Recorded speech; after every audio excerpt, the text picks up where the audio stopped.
So we had someone donate some forklift charges to us, and we ended up tearing those apart. And if you follow me on Instagram, you saw I ordered a hydraulic press, and I ended up making new battery cables for Gert. And the reason I did that is because I don't know if the battery cables that were on it had bad connection somewhere, but I could see where they had corrosion. What we're going to do today is I've taken those battery cables and I've wired them very similarly across to the starter down there. And we're going to see if we can get this to start. I also plugged the air compressor back here, and you can't see it, but I can.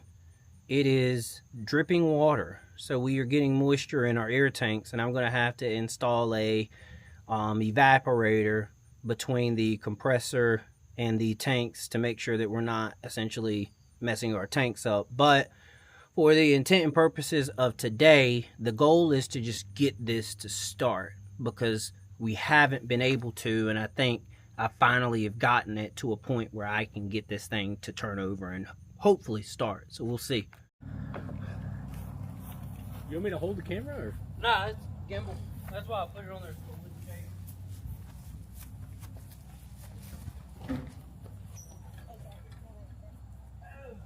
Big Gert.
We got the truck started for the first time on Saturday. Sunday, I ended up going to Napa Auto Parts. They have a warehouse up in Charlotte to get a new air pressure relief valve. The one that I had cracked, and it would not allow the system to build up enough pressure to unlock the brakes. This one does. You push it in, it unlocks the brakes and allows you to drive, and it supplies air here. The air gets delivered out through here, and that's what tells the brakes, hey, let's stop, and your air pressure gauge is down there.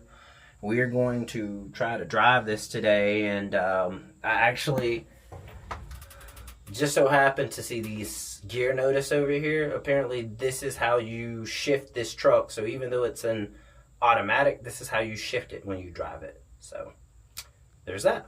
We got the Dodge to where it'll just crank up now and run, but what I gotta try to do is get it to move.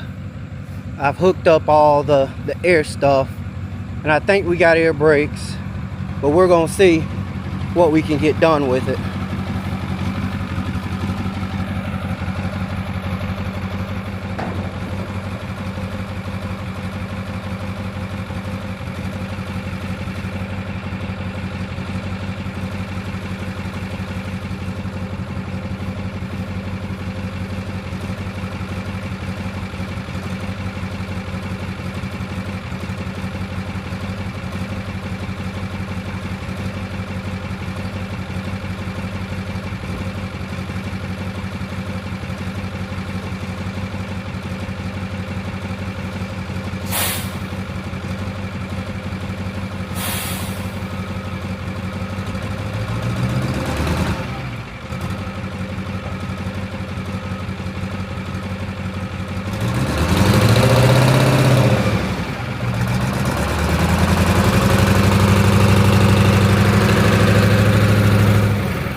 Well, it moves, and we got air brakes now out of our rink-dink contraption.